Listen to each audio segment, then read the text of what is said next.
안녕하세요. 저는 올해로 67살이 된 할머니입니다. 지금까지는 말만 할머니였는데 다음 달이면 예쁜 손녀가 태어나 정말로 할머니가 된답니다. 그날을 손꼽아 기다리고 있어요. 여기에 올라오는 기가 막힌 사연들 볼 때마다 참 사람 사는 세상에는 별일이 다 있다 싶었습니다. 그래도 그런 별난 사연들에 울고 웃다 보면 제가 겪은 모진 세월의 상처도 조금씩 아무는 것 같더군요. 여기 사연을 보내는 사람들은 다 젊고 똑똑한 사람들 같아서 내 이야기를 보낼 생각은 전혀 못했는데 얼마 전에 딸이 엄마 이야기도 한번 보내보라고 용기를 주었어요. 며칠 동안 책상에 앉아서 제 이야기를 썼다 지웠다 하는 동안 혼자 많이도 울었습니다. 지난 세월에 대한 회한도 들었지만 지금 제가 누리고 있는 이 시간이 너무 감사하고 행복한 마음이 더 컸어요. 치유의 눈물이었죠. 저는 지금 미국 뉴저지에 살고 있답니다.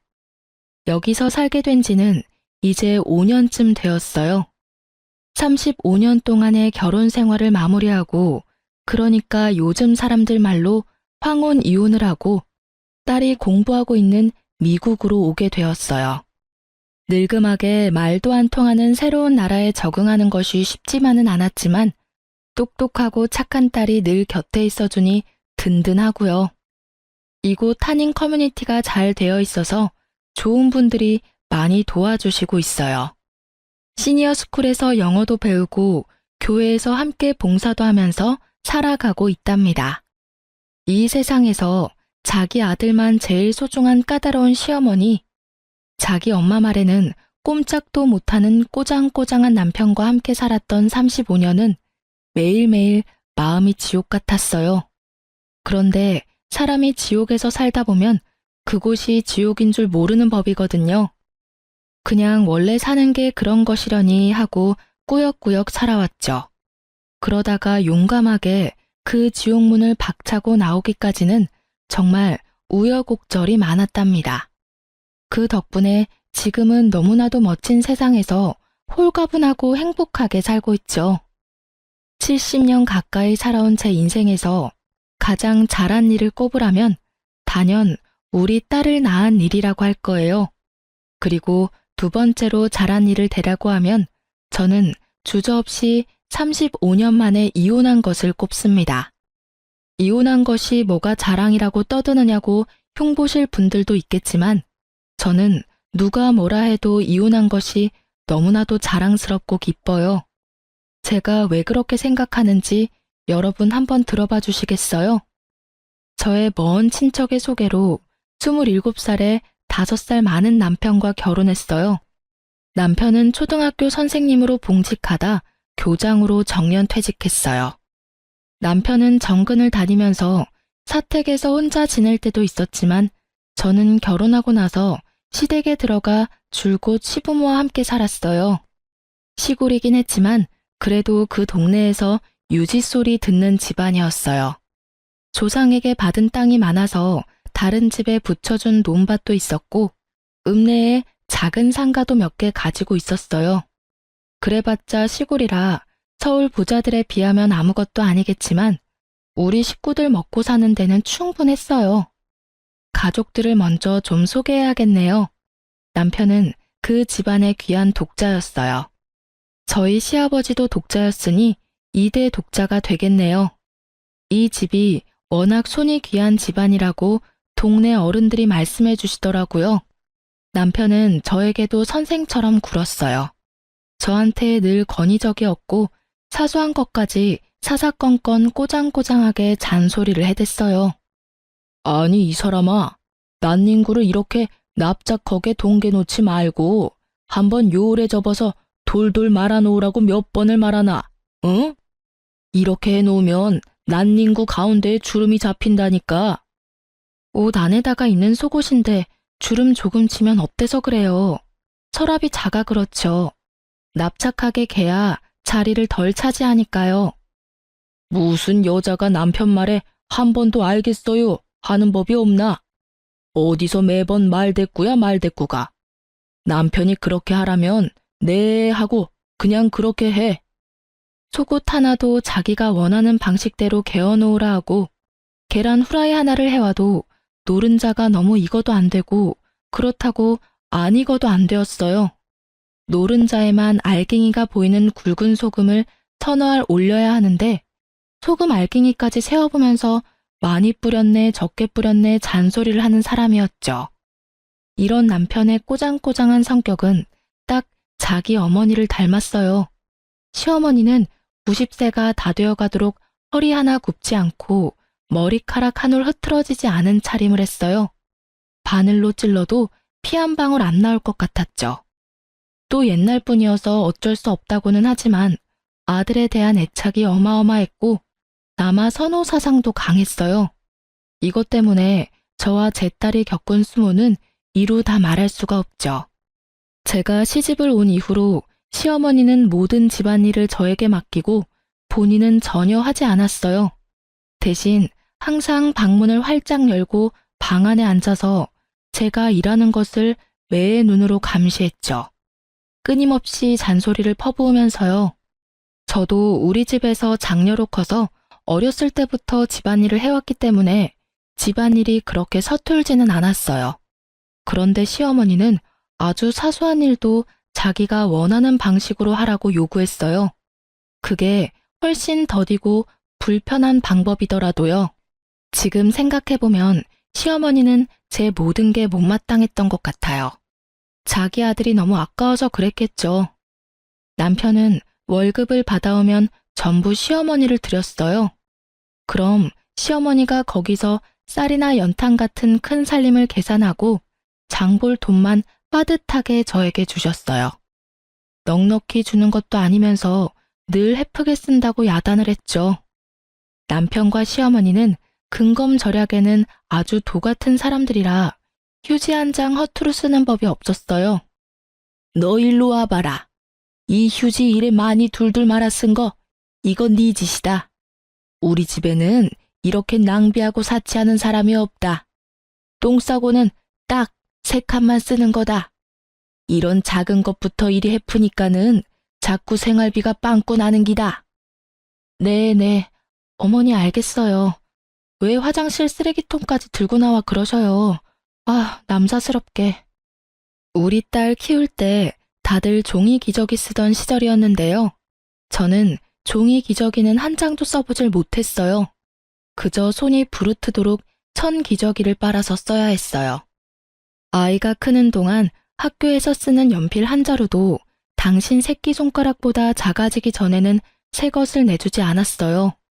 그렇게까지 어려운 시절도 아니고 그렇게까지 어려운 집도 아니었는데 말이죠.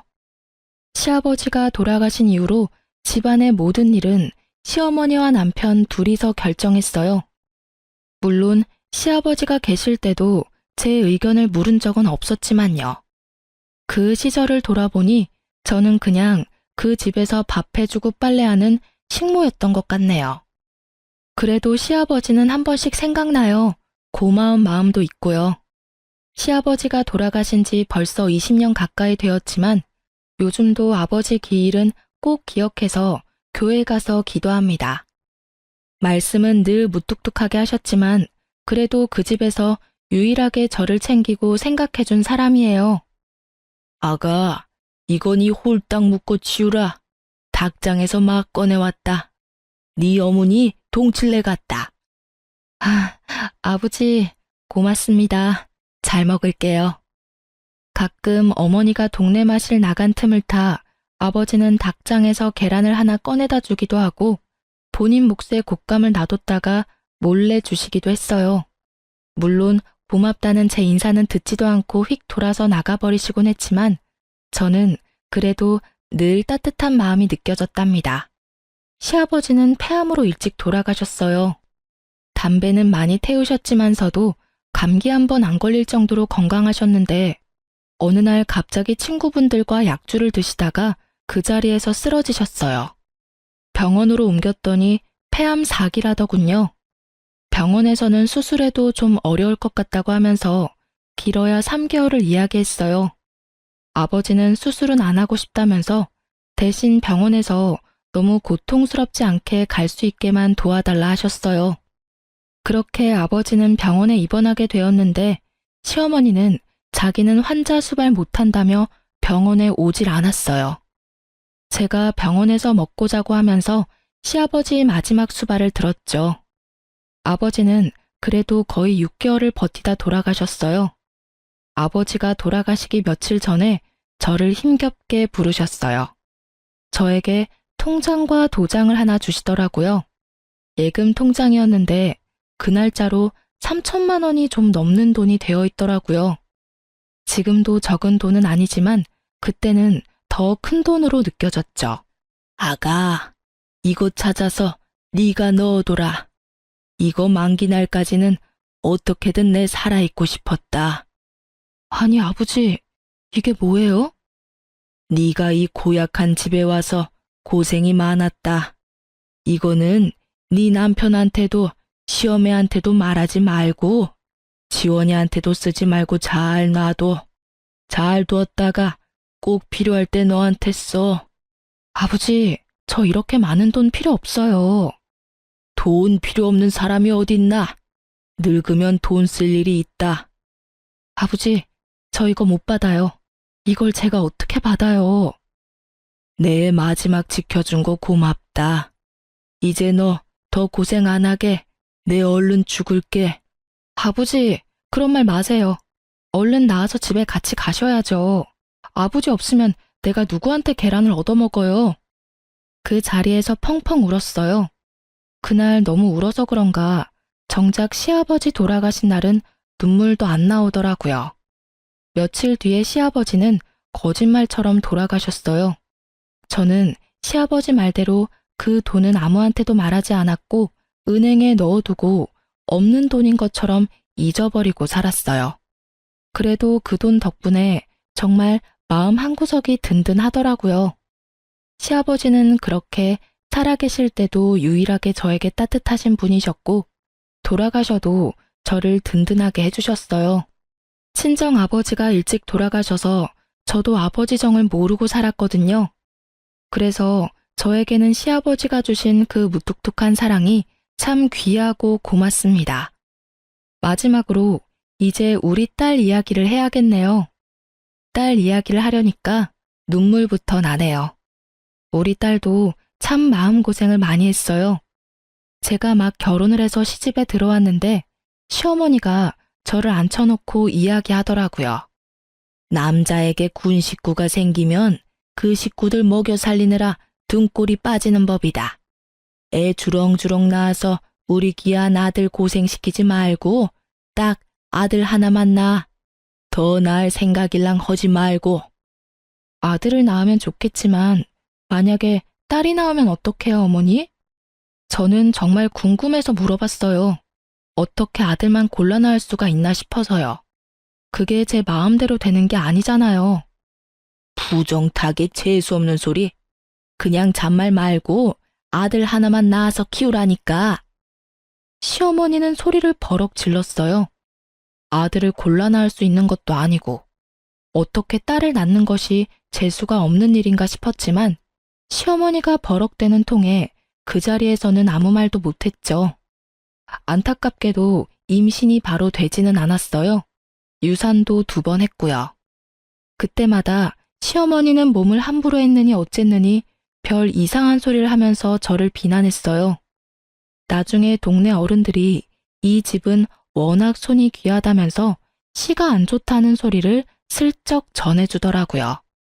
그래도 그때는 모든 게 제 탓인 것만 같았어요. 늘 주눅이 들어있었죠. 그러다가 결혼 4년 만에 어렵게 생긴 아이가 우리 딸이에요. 제가 그때 31살이었는데 그때는 그 나이가 엄청 노산이었죠. 그게 어떻게 하는 건지는 잘 모르겠지만 어쨌든 아들 하나만 낳아 잘 키우라고 했는데 어렵게 임신해서 겨우 딸을 낳았으니 시어머니가 저희를 곱게 볼 리가 없었죠. 아직 꽃샘추위가 남아있는 때였는데 산모방에 연탄 들어가는 것도 아깝다고 타박했어요. 그나마 그 연탄불도 몸을 푼 제가 나와서 직접 갈아야 했어요. 우리 아기는 시어머니가 한 번도 안아준 적이 없었어요. 딸은 어차피 남의 집 줄 거라면서 정줄 필요가 없다면서요. 아기를 낳고 3, 7일도 지나지 않은 어느 날 시어머니가 남편한테 이야기하더라고요. 저 물건은 임신도 잘 안 되고 아무래도 아들은 못 낳는 물건 같으니 어디 다른 여자한테 가서 아들 하나만 낳아서 데리고 와라. 아니 어머니, 그게 무슨 말씀이셔요? 학교 선생이 그런 짓을 하고 어떻게 아이들을 가르쳐요? 학교 선생이지만 남자고 이 집안의 독자인데 그게 뭐 흉이 된다니? 대를 잇는 것보다 더 중한 게 어디 있다고. 세상 사람들이 그거 하나 이해 못할까? 네, 알았어요. 제가 알아서 할게요, 어머니. 이제 그런 소리는 하지 마세요. 일부러 저 들으라고 그랬는지는 모르겠지만 조심스럽게 하는 이야기는 아니었어요. 큰 소리로 이야기해서 방에 있던 제가 다 들었죠. 아무것도 모르는 아기가 들을까 싶어 신생아의 귀를 막고 철음이 북받쳐 올라 한참을 꺽꺽대고 울었던 기억이 나네요. 그래도 저한테 그러는 것까지는 제가 참으면 되는 일이었는데 우리 딸까지 구박할 때는 정말 화가 나더라고요. 참다 어머니에게 아이도 듣는데 그러지 마시라고 소리를 친 적도 있었어요.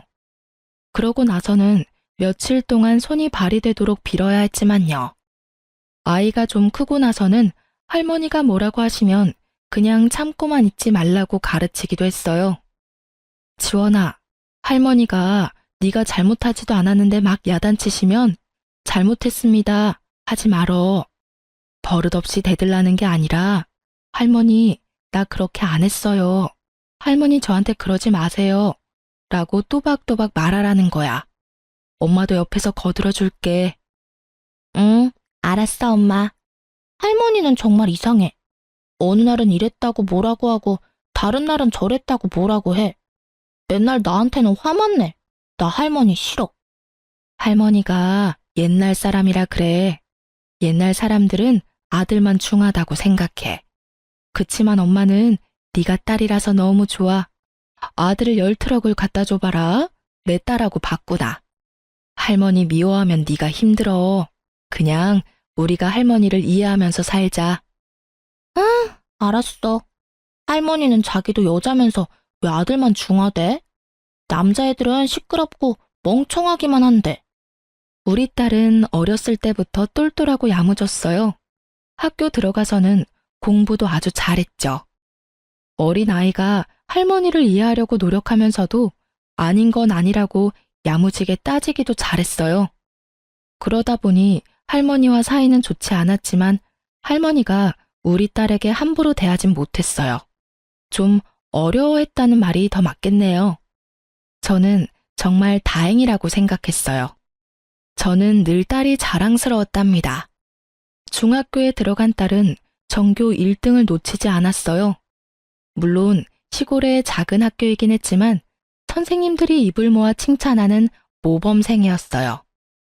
중3 때 담임 선생님은 특히 딸아이를 정말 아껴주셨는데 그분이 적극적으로 도와주셔서 다른 지역에 있는 특목고에 지원할 수 있었어요.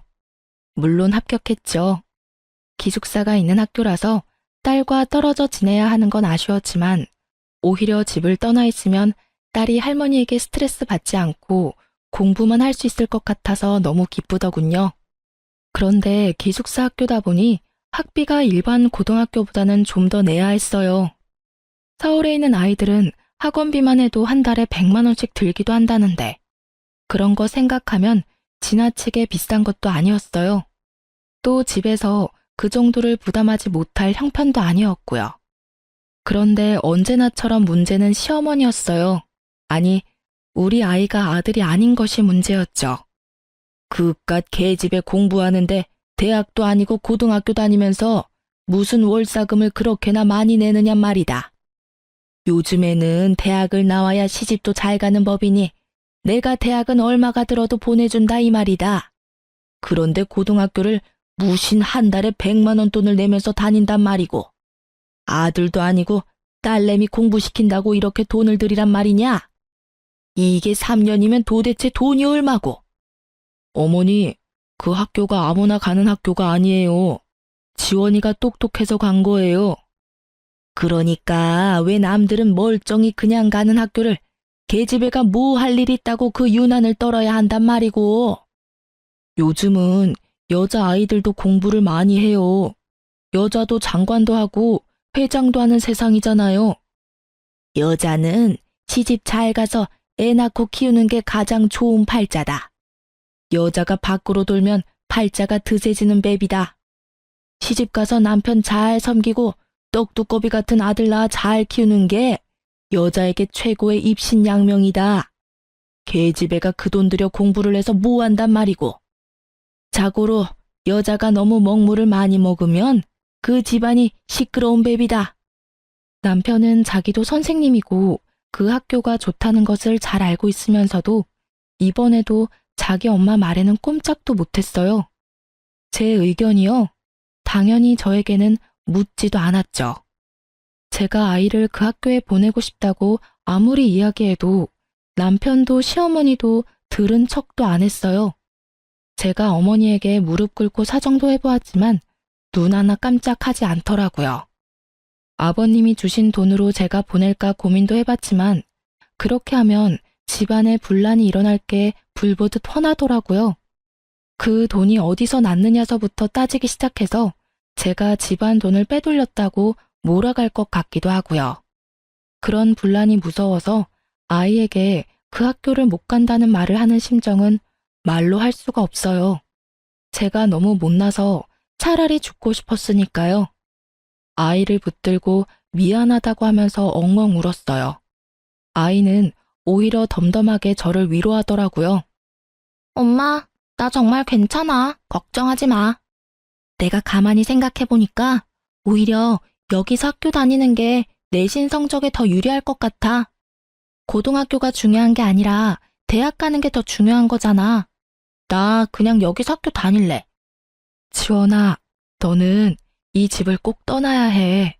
이 집에서 벗어나야 네가 마음껏 날개를 펼치고 살 수 있어. 그래, 고등학교는 어쩔 수 없게 되었지만 대학은 꼭 서울에 있는 좋은 대학을 가자. 너 하고 싶은 공부 있으면 멀리 유학도 가.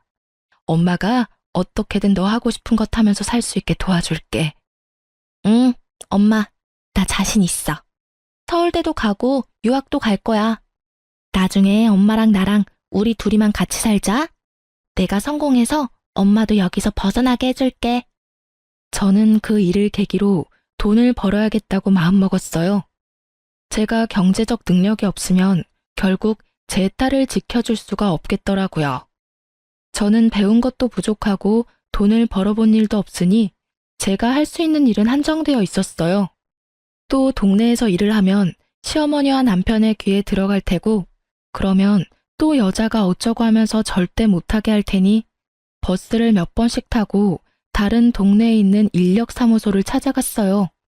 집을 많이 비울 수도 없고 시어머니 눈치가 보여서 고정적으로 오래 하는 일은 못했지만 거기서 소개해주는 일은 어떻게든 기회와 핑계를 만들어서 했어요. 서너 시간 남의 집 청소도 하고 아이들 학원차 태워주는 일도 하고 바쁜 식당에서 설거지도 했어요. 시 경계를 넘어 사는 친정 동생이 아프다고 조카를 돌보러 간다는 핑계도 대고 아이 학교에서 무슨 일이 있다고도 하고 매번 그럴듯한 말을 지어내느라 진땀을 냈죠. 그맘때쯤 어머니는 동네 경로당에서 하루 종일 시간을 보낼 때가 많아서 어머니 없는 틈에 부지런히 일을 다녔어요. 일을 하고 오면 여기저기 안 아픈 데가 없었지만 우리 딸 위해서 돈을 모으는 재미에 힘든 줄도 모르고 열심히 살았어요. 우리 똑똑한 딸은 역시 고등학교에서도 전교 1등을 놓치지 않았고 대한민국 사람 누구나 다 아는 좋은 대학교에 들어갔어요.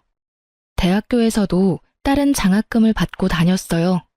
다행히 제 아버지가 자취할 생활비 정도는 보내주더라고요. 딸에 대한 애정은 있는 사람이었어요. 딸이 공부 잘하는 것을 은근히 자랑스러워하기도 했고요.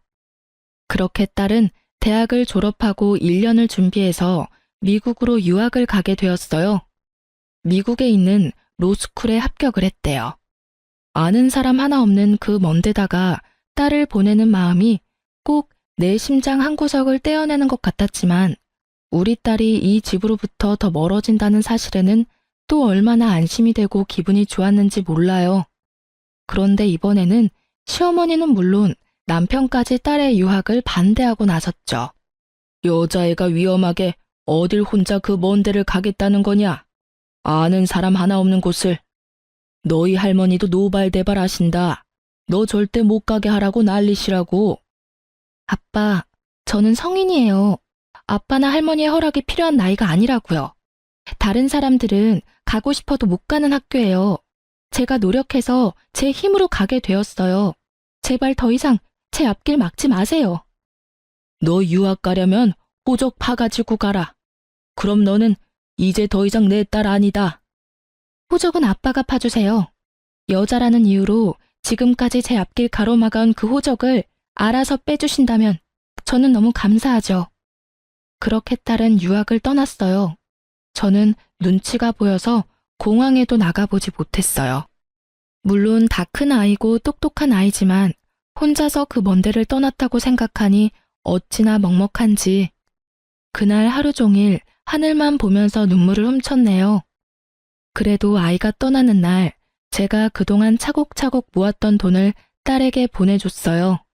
딸은 안 받는다고 난리였지만 저에게는 그렇게 할 수 있는 것이 너무나 행복했어요. 많지 않은 돈이지만 그래도 공부하는 동안 생활비에는 보탬이 될 것 같았어요. 우리 딸에게 처음으로 엄마 노릇을 제대로 한 것 같더라고요. 미국에 간 딸은 제 아빠와는 정말 연락을 하지 않았지만 저와는 매일 인터넷 통화도 자주 했어요. 그러던 어느 날 목욕탕에서 세신을 해주신 아주머니가 저에게 오른쪽 가슴에 뭐가 만져진다고 병원 한번 가보라는 거예요. 자기 언니가 그랬다면서요. 그러고 보니 제가 만져봐도 덩어리 같은 것이 잡히더라고요. 아무리 만져봐도 느낌이 좀 이상했어요. 딸과 이야기를 나누다가 이 이야기를 했더니 마침 딸이 얼마 후에 방학이라 한국에 오겠다면서 이참에 건강검진을 같이 해보자고 예약을 해주었어요. 유방암 3기였어요. 암의 크기가 크다고 당장 수술을 받으라 하더라고요. 이럴 경우 5년 이상의 생존율이 40%밖에 안 된다면서요. 당장 수술 날짜를 잡고 일단 집으로 내려와서 남편과 시어머니에게 이 사실을 알렸어요. 남편은 좀 놀란 얼굴로 말이 없었는데 시어머니는 대뜸 수술하지 말라는 소리부터 하더라고요. 유방암이면 유방을 잘라내는 거 아니냐? 아이고, 이제 하다 내 아들이 한쪽 유방이 없는 여자랑 살라는 소리냐? 그 쓸데없이 수술할 거 없다. 암 수술이면 돈도 한두 푼 드는 것도 아니고 저 우리 옆 동네 산에 암 걸려서 요양 온 사람 있는데 여 와서 3년 동안 공기 좋은 데 있으면서 느릅나무 껍질 차 다려 먹었더니 암이 싹 다 낫다더라. 너도 여기서 느릅나무 껍질 다려 먹고 요양하면 다 나을 건데 무슨 가슴 잘라내는 수술을 한다니? 어머니, 제가 일단 같이 병원에 갔다 와 볼게요. 진짜 수술을 해야 하는 건지 어쩐 건지 제가 잘 알아보고 올게요. 시어머니의 그 말에 없던 정도 뚝 떨어졌어요. 그래도 반평생을 함께 살아오면서 식구들 밥해 먹이고 빨래해준 공이 있는데 고작 하는 소리가 유방 없는 여자랑 사는 아들이 불쌍하니 느릅나무 껍질이나 다려 먹으라뇨. 기가 차서 말도 안 나오더라고요. 입원하는 날 병원에 따라온 남편은 무슨 검사를 왜 하는지 하나하나 따지고 물었어요. 검사하는 데마다 쫓아다니면서 간호사 선생님을 괴롭히더라고요. 제가 걱정되어서 묻는 게 아니라 괜히 쓸데없는 검사를 해서 돈 나가는 건 아닌지를 걱정하는 것 같았어요. 자기 마음대로 병실도 제일 싼 거로 한다고 하고 입원도 하루라도 적게 하게 하려고 억지를 부리기도 하고 수술 후에 수술 부위 고통을 줄여주는 진통제를 돈을 내고 선택할 수 있다고 하니 제가 원래 참는데 도살하면서 하지 말라 하더라고요. 저한테는 묻지도 않고요. 화가 치밀어 올랐어요. 아무리 천하제일의 짠돌이라지만 평생 자기 집에서 밥하고 빨래하고 자기 수발, 시어머니 수발에 시아버지 병수발까지 다 든 내가 아프다는데 쫓아다니면서 계산기를 두드리고 있는 모습이 정말 꼴보기 싫었어요. 할 수만 있다면 종이짝처럼 구겨서 박박 찢어버리고 싶더라고요. 나 돈 있어요. 뭐라고? 내 수술할 돈 있으니 쫓아다니면서 이렇게 계산기 두드리지 않아도 된다고요. 아니, 당신이 돈이 어디서 나? 그리고 그걸 왜 이제 이야기하는 거야? 괜히 머리만 아팠네. 뭐, 돈이 어디서 났는데? 아니, 그보다 얼마나 있는데? 집으로 가세요. 그리고 이제 병원에 오지 마세요. 내 수술도 내가 알아서 하고 죽어도 혼자 죽을랍니다. 그깟 유방암으로 요즘 안 죽어. 당신 죽으면 우리 어머니는 누가 돌봐? 절대 죽으면 안 되지. 그나저나 돈이 얼마나 있는데? 내가 죽으면 자기 어머니를 돌볼 사람이 없다는 말에 저도 우리 시아버지처럼 수술 받지 말고 그냥 죽어버릴까도 잠깐 생각했어요. 더는 그 집에서 살고 싶지가 않더라고요.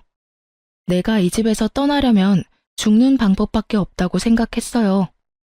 그런데 그 말을 듣고 있던 딸이 미친 사람처럼 제 아빠에게 화를 내더라고요. 아빠한테는 지금 엄마가 살아야 하는 이유가 고작 할머니를 돌보기 위해서예요? 세상에, 아빠가 그러고도 사람이에요. 엄마가 지금까지 어떻게 살았는데, 할아버지 병수발도 엄마가 다 했는데, 엄마가 암이라는데 고작 나아서 할머니를 돌보라는 소리를 해요? 아니, 너 왜 소리를 지르고 그러냐? 아빠와 할머니는 사람이 아니에요. 양심도 없고 염치도 없어요. 사람의 탈을 쓴 악마라고요. 엄마 말대로 그냥 집에 가세요. 가서 병원에 다시는 얼씬대지 마세요. 엄마는 내가 돌봐요. 아빠 얼굴 보면 엄마가 더 아플 것 같아요. 병원에 그림자라도 나타나면 나 가만히 있지 않을 거예요.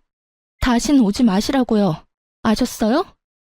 딸이 그렇게 화를 내는 모습을 보니 정신이 번쩍 들었어요. 그리고 내가 살아야겠다 생각했어요. 수술을 잘 받고 살아나서 이 사람하고 이혼해야겠다고, 이 지긋지긋한 곳을 떠나야겠다고요. 다 큰 딸이 입 바른 소리를 하니 남편은 별 대꾸도 못하고 멍하니 서 있다가 쓴 입맛을 다시면서 돌아갔어요. 딸에게 수술하고 건강해져서 남편과 이혼하겠다고 이야기했어요. 딸은 저를 꼭 끌어안고는 자기가 도와주겠다고 하더라고요. 엄마, 수술 잘 받고 보란듯이 건강해져서 나랑 미국 가서 살자.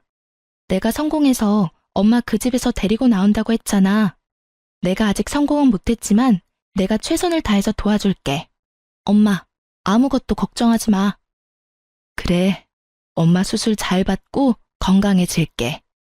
너랑 둘이만 산다는 생각만 해도 병이 다 낫는 것 같다. 그렇게 서로 부둥켜 안고 한참을 울었네요. 다행히 수술은 성공적이었어요. 암의 크기가 커서 걱정했는데 천만다행으로 전이가 많이 된 상태는 아니었다고 하더라고요. 퇴원은 할 수 있었지만 방사선 치료를 위해 자주 통원을 해야 했고, 치료 기간 동안은 가족들과도 격리되어 있는 것이 좋다는 핑계로 병원 근처에 작은 오피스텔을 얻었어요. 건강해지겠다는 일념으로 열심히 치료에 참여했죠. 잘 넘어가지 않는 밥도 무르게 익히고 잘게 잘라서 어떻게든 억지로라도 넘겼고, 집에서라도 몸을 자꾸 움직이려고 노력했어요. 의사 선생님이 시키는 건 뭐든지 철저히 따랐어요. 딸이 인터넷으로 좋다는 것들을 찾아서 정리해주면 그것도 열심히 찾아서 먹고 그대로 실천했어요. 저는 꼭 건강을 회복하고 살아야 했으니까요. 드디어 병원에서 예후가 좋을 것 같다는 이야기를 들었어요. 5년 동안 재발이 되지 않아야 완치가 되는 거지만 제 몸속에 이제 암세포는 남아있지 않다더라고요. 그때부터 본격적으로 이혼을 준비했습니다. 딸은 저를 돕겠다고 학교를 휴학하고 한국에 들어왔어요. 지원아, 미안하다. 엄마 때문에 하던 공부도 중단하고. 엄마가 너한테는 늘 짐이 되는구나. 엄마, 무슨 소리야. 내가 왜 거기까지 가서 법을 공부하는데? 딸이라고 자꾸 주저앉히는 집이라서 어쩔 수 없이 다른 나라까지 갔지만 결국 엄마 도와주고 싶어서 법을 선택한 거야. 엄마가 이혼하는 게 내 꿈이었다고. 학교는 잠시 쉬는 거야. 나 다시 공부할 때는 엄마가 옆에 있어줄 거잖아. 그치? 그래, 엄마가 옆에 있어줄게. 맨날 맛있는 밥 해주면서 네 옆에 있을게. 와, 말만 들어도 살찌는 것 같아. 너무 많이 찌면 큰일인데? 우리가 둘이서만 사는 미래를 그려보는 일이 너무나도 행복했어요. 이혼은 딸과 함께 준비했어요. 딸과 함께 여러 군데 변호사 사무소를 다니면서 상담을 받았고, 그 중에서 가장 우리를 잘 이해하고 편안하게 해주는 믿음직한 변호사를 선임했어요. 일단 변호사를 선임하고 나니 착착 진행이 되더라고요. 집에 사람이 없을 만한 시간에 가서 제 짐을 정리했어요. 35년을 살았지만 제 짐이랄 것이 별로 없더라고요. 딸이 사준 고운 옷 몇 벌과 딸 어렸을 때 사진들과 기록들, 통장과 도장 같은 것들 몇 가지를 제외하고는 다 미련이 없었어요. 그렇게 단출한 짐을 챙겨서 나오는데 동네 경로당에 있을 거라 생각했던 시어머니와 길에서 딱 마주쳤어요. 저는 갑자기 심장이 내려앉는 줄 알았죠. 그런데 어머니가 좀 이상하더라고요. 왜 날 그렇게 쳐다보시오? 이 동네 사람인가? 아, 네. 아니, 그러니까. 에이, 별 정신없는 사람 다 보겠네. 누구냐고 묻는데 왜 말을 못해? 그때 이웃에 사는 아주머니가 나타나 제 손을 끌고 가면서 말했어요. 아이고, 우리 집에 온 손님이네. 어르신, 어디 가시는 길이에요? 경로당에 있지 왜 돌아다니셔? 아들이 또 찾느라 고생하겠네. 얼른 경로당에 가 계셔요. 네? 경로당 가는 길이요. 경로당 가는 길이 맞는데 왜 안 나오나 그래? 아주머니는 저를 자기 집으로 데리고 들어갔어요. 암에 걸렸다는 이야기를 듣고 걱정했다고 하시며 제 손을 쓸어주셨어요. 저보다 10살 많은 친정 언니 같은 분이었는데 제가 형님 하면서 잘 따랐어요. 저는 그간에 있었던 일들을 이야기하며 형님 앞에서 펑펑 울었답니다. 형님도 제 손을 잡고 눈물을 흘리셨어요. 그래, 지원 엄마야. 잘 생각했다. 아까 어머니 이상한 거 봤지? 검사 결과 치매란다. 치매요? 아니, 언제부터, 어쩌다가요? 뭐, 한 달 남짓 되었을까? 할매가 집을 못 찾고 헤매고 다니는 걸 동네 사람이 데리고 온 적이 있는데 또 얼마 안 가서 경찰서에서 연락이 오고 그랬거든. 동네 보건소에서 읍내 병원으로 가보라 해서 지원 아빠가 데리고 갔나 보대? 아직은 초기지만 치매가 진행되고 있단다. 아직 초기라는데 그래도 저를 못 알아보시네요? 저러다 또 멀쩡해지기도 하는갑더라. 또 어느 날은 멀쩡하게 알아보고 정정해. 그러다 한 번씩 또 이상하고. 순간 조금 흔들렸어요. 이런 노모를 두고 제가 이혼을 한다는 게 잘못된 일인 것 같고 죄책감도 들더라고요. 그런데 그런 눈빛을 읽었는지 동네 형님이 앉아있는 제 다리를 철썩 때리더라고요. 지원 엄마야, 너 정신 차려라. 지금까지 저 집에서 그 고생을 하고 또 치매 노인까지 수발 들으려고? 네 목숨 걸고 결심한 거라면서 뭘 고민하고 있어. 아이고, 내가 괜히 붙잡았네. 이제 가, 빨리 가. 멀리 도망가서 딸하고 행복하게 살아. 형님의 그 말이 너무 고마워서 저는 또 눈물 콧물을 다 빼고 울었죠. 얼굴 다시 못 보는 거야 좀 서운하지만은 지원 엄마가 무슨 고생을 하면서 살았는지 이 동네 사람들은 다 안다. 말을 못해서 그렇지 네가 너무 안쓰럽고 아깝다고 다들 마음 아파했다. 그러니까 이제라도 도망가서 잘 살아. 네가 잘 살면 내 마음도 좋다. 형님, 고마워요. 제가 연락할게요. 그동안도 너무너무 고마웠어요. 저는 그 길로 집을 나와서 변호사를 대리인으로 세우고 이혼을 진행했어요. 제 연락처도 바꾸고 서류에는 변호사 연락처만 알려주었죠. 딸도 마찬가지로 연락처를 바꾸었고요.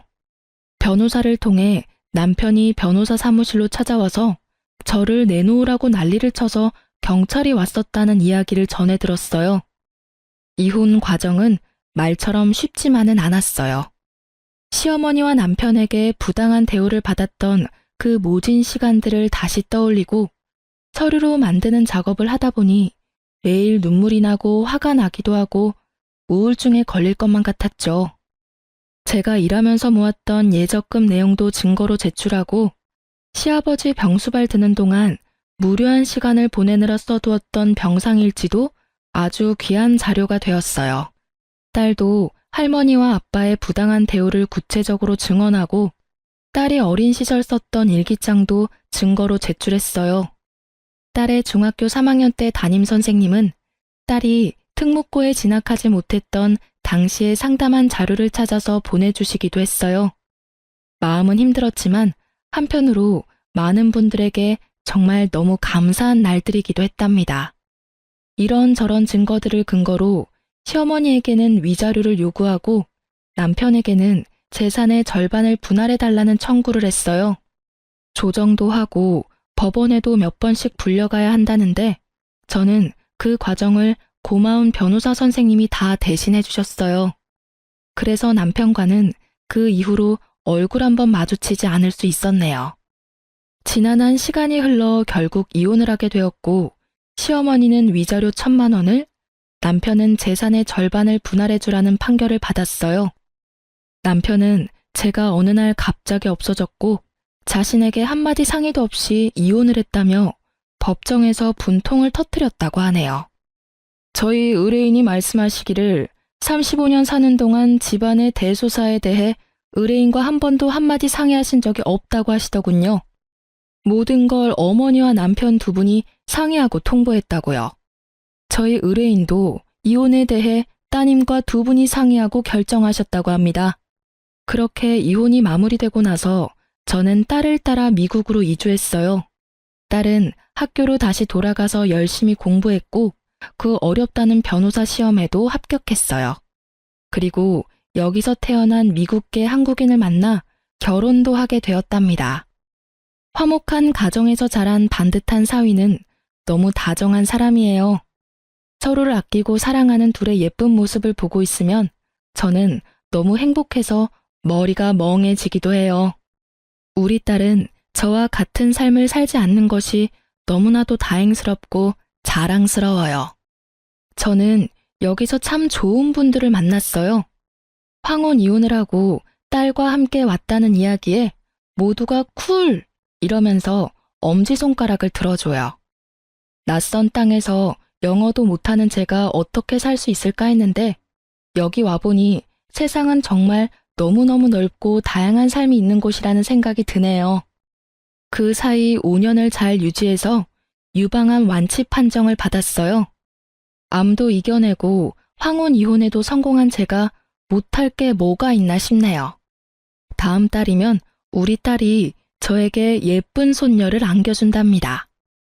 손녀에게도 쿨한 할머니가 되려면 영어를 잘해야겠다 싶어서 한참 전부터 시니어 스쿨에 나가고 있어요. 학생 때도 못한 공부를 늙어서 하려니까 눈도 아프고 머리도 아프지만 이렇게 공부할 수 있는 것도 정말 꿈만 같은 일이에요. 제가 그냥 그 집에서 살았다면 정말 꿈도 꾸지 못할 일이었을 테니까요. 엄마 아빠 일하는 동안 제가 손녀를 돌보아 줄 수 있는 것도 너무너무 행복해요. 여기서는 딸이라고 공부 못하게 할 사람도 없으니 우리 손녀도 자기가 원하는 것들 다 하면서 멋지게 살아갈 수 있게 저도 최선을 다해 도울 거예요. 이른을 바라보는 이 나이에도 행복을 찾을 수 있더라고요. 약간의 용기만 있으면 얼마든지 새로운 삶을 살아갈 수 있습니다. 혹시 지금 어렵고 힘든 시간을 살고 있는 분들이 있다면 제 이야기가 그분들에게 조금이라도 힘이 되었으면 좋겠어요. 못 배우고 나이 많은 저도 도전하고 싸워서 행복을 찾았으니까요. 여러분도 할 수 있습니다.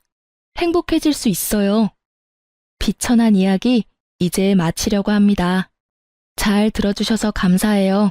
행복하세요.